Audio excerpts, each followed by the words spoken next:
అంతగా ఇప్పుడే పుట్టావని అనుకోమంటారా బతుకే దారి పోతే ఏంటి బాటేదైనా నీకది ఏంటి నారుని వేసే ఆపై వాడే నీరే పోతాడే కూలబడి ఉన్న బుట్ట కట్ట తీసి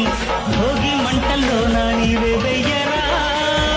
నేల తల్లి పంచేనంట పైడి పంట నీకు నాకు అంతకంటే రందడే